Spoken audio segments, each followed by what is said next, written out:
Во имя Аллаха Милостивого, Милосердного. Хвала Всевышнему, Господу миров, Милостивому, Милосердному, Властителю Дня Суда. Тебе мы поклоняемся и к Тебе взываем о помощи. Веди нас прямым путем, путем тех, которых Ты облагодетельствовал, не тех, кто под Твоим гневом, и не тех, кто заблудился. Огромная и единственная просьба к зрителю: внимательно, вдумчиво и критически читать аяты Корана. Помните, это слова Бога, обращенные ко всем людям и к каждому из нас до судного дня. Во имя Всевышнего. Падение режима Талибан и стремительная оккупация Афганистана американскими и союзными им войсками легко прогнозировались военными экспертами.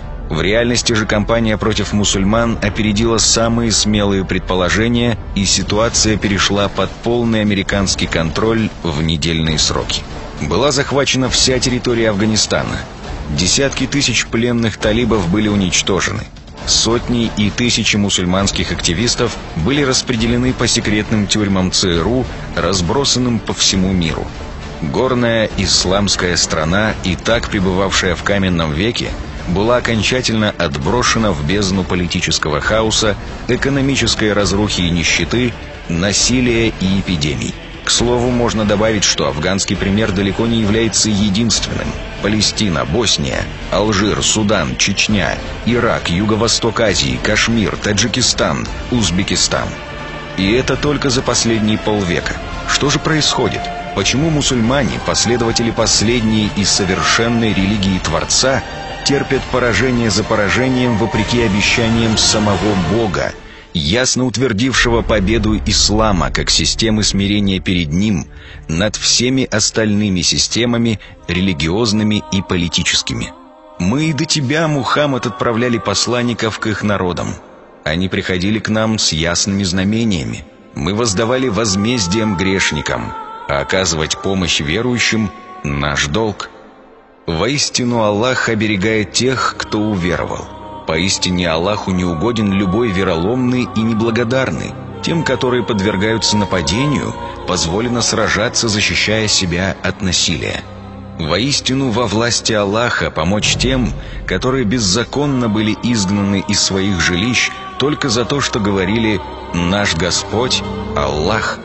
Если бы Аллах не даровал одним людям возможность защищаться от других, то непременно были бы разрушены кельи, церкви, синагоги и мечети, в которых премного славят имя Аллаха. Нет сомнения, Аллах помогает тому, кто помогает его религии. Воистину, Аллах сильный, великий. О вы, которые уверовали! Если вы поможете Аллаху, то и Он поможет вам и утвердит ваши стопы. Движение «Талибан» представляло собой классическую суннитскую версию религии. Они строго соблюдали ежедневную обязательную пятикратную молитву намаз, выполняли также все дополнительные и сверхдополнительные дневные и ночные молитвы, отращивали бороды и даже наказывали людей за недостаточную их длину, пытаясь таким образом копировать облик пророка, носили просторную одежду и челмы, буквально имитировавшие одежды пророка и его сподвижников VII века, запрещали телевидение и музыку, распространявшие мерзость и греховность. Чтобы избежать фитны и распутства, заставляли своих женщин покрываться с головы до ног в мешковатые покрывала и закрывали их в домах, согласно приказам множества хадисов. Казнили прелюбодействующих мужчин и женщин, также согласно хадисам. Разрушали статуи и изображения живых существ. Одним словом, талибы буквально реализовали книжный идеал суннитского исламского общества. И все равно проиграли. Однако мы твердо знаем, что истинные верующие не могут проиграть. И Господь гарантирует победу тем, кто следует Его религии. Парадокс? Неверующий удовлетворится ответом. Причиной поражения стало технологическое отставание и недостатки тактического характера. Но для уверовавших мусульман этого недостаточно. Размышляющий мумин увидит здесь нечто настолько громадное и тревожное, что пошатнутся сами основы его вероубеждения. Мы, мусульмане, знаем, что Бог управляет абсолютно всеми процессами и вещами.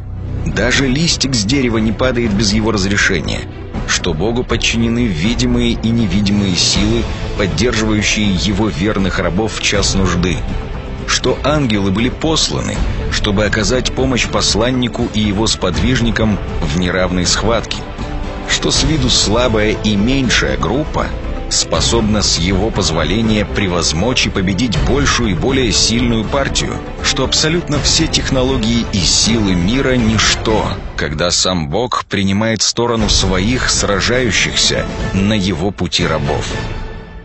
Вспомни, Мухаммад, как говорил ты верующим: разве недостаточно вам того, что ваш Господь ниспосылает вам в помощь 3000 ангелов? Да, если проявите стойкость в сражении и будете богобоязнены, и если враги нападут на вас внезапно, то ваш Господь поможет вам даже 5, а не 3000 ангелов отмеченных. Они сказали: нет у нас силы сегодня против Джалута и его рати. А те, которые знали, что предстанут перед Аллахом в судный день, сказали: как много раз немногочисленная рать побеждала несметную рать по воле Аллаха. Аллах на стороне терпеливых. Однако, если Бог никогда не нарушает своих обещаний, о чем Он ясно сказал в своей книге, тогда в чем же заключается ответ на эту дилемму? Где разрешение парадокса нашей эпохи и цивилизации? Какой религии мы следуем? Мы, называющие себя мусульманами и претендующие на милость Всевышнего в день суда. Почему Бог покинул свою партию? Или вы получили на то обещание Аллаха, а слову своему Аллах никогда не изменит? Или же вы по неведению возводите на Аллаха напраслину? В каждом месте, на каждой территории в течение последних веков мусульмане последовательно терпят поражение и крах. Земли мусульман захватываются врагами Бога, а население подвергается уничтожению. Унижение и насилие, которому подвергаются беззащитные из мусульман, женщины, дети, старики, невозможно передать словами. Законы Господа, открытые как милость, для всех людей подвергаются насмешкам и искажению. Религия, предназначенная для торжества во всем мире и над всякой ложью, загнана в углы молитвенных домов и превращена в амулет. Великий разум, дарованный Богом человеку, используется для запоминания бездумных заклинаний и ритуалов. Жизнь и энергетика, присущие истинной религии Всевышнего, утеряны и погребены под сводом человеческих домыслов и бесконечных компромиссов неправедных правителей с лицемерными учеными. Эти самопровозглашенные ученые создали церковную иерархию в коллективном сознании мусульман и поместили себя на вершину этой пирамиды, убедив массы в своем эксклюзивном праве трактовать религию Бога. В результате сегодня мы из общины, обреченной на победу во вселенском противостоянии между истиной и ложью, превратились в стадо, обреченное на вечное помыкание со стороны мировых пастухов и их марионеток, элитарных группировок и тиранов-правителей. Так что же произошло? Неужели мы нарушили договор, заключенный нами с Богом? Или мы недостаточно и непрерывно молимся? Или мало даем милостыню? Или наши бороды не соответствующие длины и густоты? Или наши женщины недостаточно плотно закутаны? Или мы не строго соблюдаем пост? В чем же причина нашего отклонения от пути Господа? И в чем причина нашего поражения? Ответ мы получаем из Корана. Посланник в тот день скажет: «Господи, воистину мой народ отверг Коран». Так мы для каждого пророка посылали врага из числа грешников. Довольно для тебя того, что Господь ведет на прямой путь и помогает.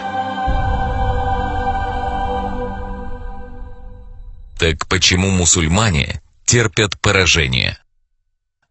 Всевышний Аллах ясно донес в своей книге, что он выполнит свое обещание, поддержит уверовавших и дарует им победу, только если мусульмане будут соблюдать свою часть договора, следовать только Корану и не предавать Аллаху сотоварищей.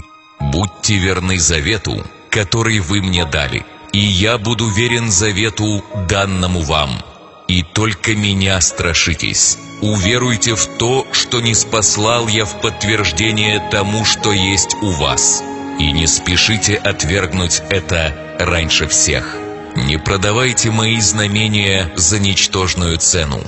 И только меня бойтесь. Не путайте истины с ложью. Не скрывайте истины, если вы знаете ее. Настало время задать себе вопросы. Какой религии я следую? Достаточно ли для меня слов моего Господа? Или я не способен обойтись без постоянного надзора со стороны духовных наставников, сотоварищей Аллаха? Не является ли моя религия сборником человеческих изобретений и результатом исторических искажений? Откуда я черпаю знания о сути бытия, способе мышления и образе жизни? Где скрывается истинная причина заблуждений уммы? И когда мы перестали быть победоносной общиной? И, наконец, каким образом мы можем переломить порочный ход истории и взять свою судьбу в свои собственные руки, если Аллах не пожелает иного? Поистине, ответы на эти и все остальные вопросы мы находим в Великом Коране. Подумайте над смыслом следующего аята. Когда упоминают одного Аллаха, сжимаются от отвращения сердца тех, которые не веруют в будущую жизнь. А когда упоминают других помимо Него, то они ликуют. Способен ли один Аллах быть вашим наставником? Или вы нуждаетесь в иных богах и руководителях помимо Него? Сможете ли вы быть счастливыми и предавшимися Господу мусульманами, следуя исключительно Слову Всевышнего Аллаха? Ведь об этом повествует Его книга. Есть ли надежда? Аллах утверждает в Коране следующее. «Мы ниспослали тебе это Писание как истину для подтверждения того, что было прежде в Писаниях, чтобы предохранить их. Так суди же их согласно тому, что ниспослал Аллах, и не поддавайся их желаниям, уклоняясь от истины, которая явилась к тебе. Так суди же между ними согласно тому, что ниспослал Аллах, а не потворствуй их желаниям, и остерегайся, дабы они и на малую толику не совратили тебя с пути, ниспосланного тебе Аллахом. Если же они сойдут с истинного пути, то знай, что Аллах хочет наказать их за некие грехи, ибо воистину многие из людей нечестивцы». Приказ Аллаха абсолютен и прост. Следовать только Писанию и судить только согласно Корану. Коран и ничего, кроме Корана.